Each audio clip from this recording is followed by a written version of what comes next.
Jai Hind student, welcome to biology class. Now students, today we will start a new chapter of biology, class 10th, that is our environment.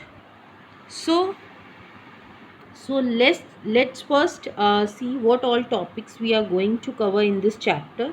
So this you can see the list of the topics which we are going to study in this chapter, that is about the ecosystem, types of ecosystem, then about the different components of ecosystem, then we will also study about the food chain, then food web,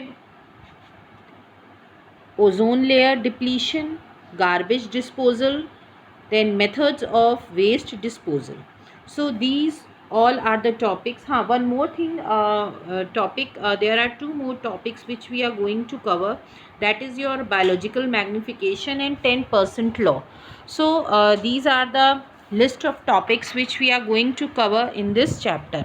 Now let's start with the chapter and first understand what is environment. environment से हम क्या समझते हैं. Now everything that surrounds us, ठीक है, जो भी हमारे चारों तरफ हमको सराउंड करता है, means including our physical environment, for example air, water bodies, soil, and also all the organisms such as plants, animals, human beings. Okay, then microorganisms are also there, that is your bacteria, fungi. Okay, so all the physical surroundings. Okay, so it includes the environment, includes all the physical surrounding.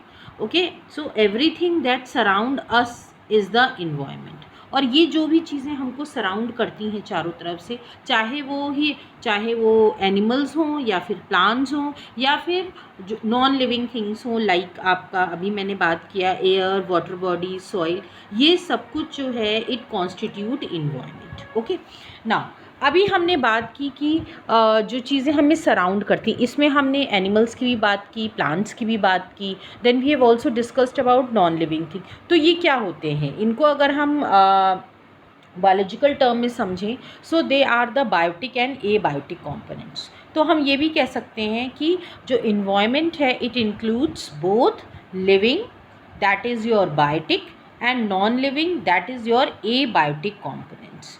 Okay, and these two components, that is living and non-living components, they interact, वो आपस में interact करते रहते हैं एक दूसरे के साथ, and they form a ecosystem. Okay, so this is you can say कि एक इंट्रोडक्शन है अबाउट द इन्वायरमेंट, कि इन्वायरमेंट क्या होता है, इन्वायरमेंट किस चीज़ से बना होता है, that is your biotic and A biotic components. ना ह्यूमन एक्टिविटी, अगर हम ह्यूमन बींग्स की बात करें, ठीक है, ह्यूमन बींग्स की बात करें तो ह्यूमन बींग्स जो हैं they are the only organisms who change the natural environment. ठीक है, ये जो इंटरैक्ट करते हैं आपस में, मैंने बताया बायोटिक और एक बायोटिक कंपोनेंट्स, और बायोटिक कंपोनेंट्स भी आपस में इंटरैक्ट करते हैं, मतलब जो है एनिमल्स, ह्यूमन बीइंग्स, प्लांट्स, ये भी आपस में इंटरैक्ट करते हैं थ्रू फूड चेन, जो कि हम आगे के लेक्चर्स में पढ़ेंगे.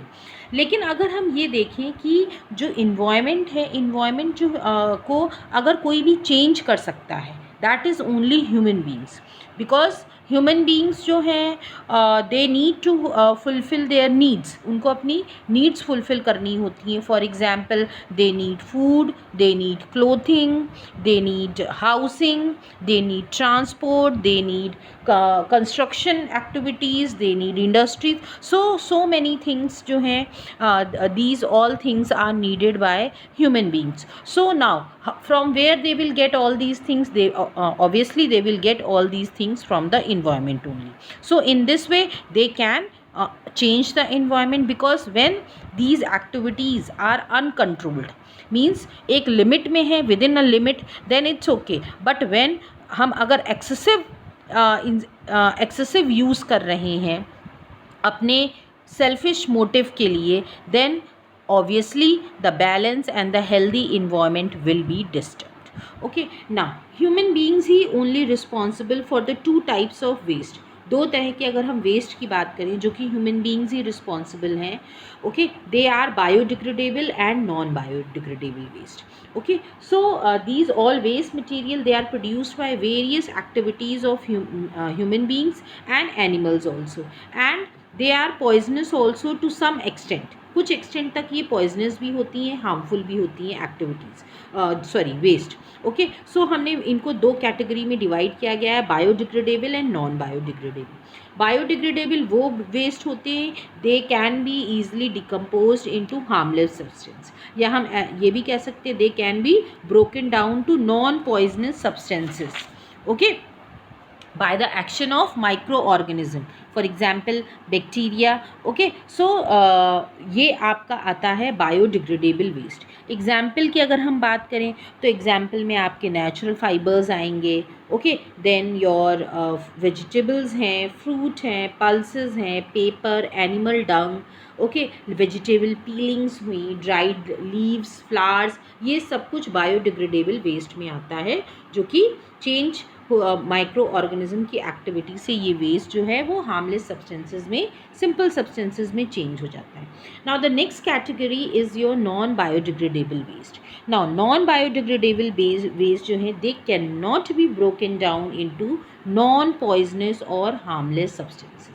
इनको हम ब्रेक नहीं कर सकते हैं नेचर में, ओके. फॉर एग्जाम्पल केमिकल्स हुए, ठीक है, जैसे DDT हुआ, इंसेक्टिसाइड्स यूज़ होते हैं, पेस्टिसाइड्स यूज़ होते हैं, देन प्लास्टिक है, पॉलीथीन है, ओके, बॉल पेन रिफिल है, देन सिंथेटिक फाइबर्स भी यूज़ होते हैं जो कि मैन्युफैक्चर होते हैं इंडस्ट्री में. So all these things they constitute non biodegradable waste and these waste are not decomposed by microorganisms. Okay, so these are the two types of waste which affect the means अगर environment की बात करें तो non biodegradable waste है, this also affect the environment में ये जो है पोल्यूशन क्रिएट करते हैं. ओके, नाउ नेक्स्ट लेक्चर जो है this is all. Okay, next lecture में हम स्टार्ट करेंगे इकोसिस्टम के बारे में, okay, and about it's different components. Thank you everybody.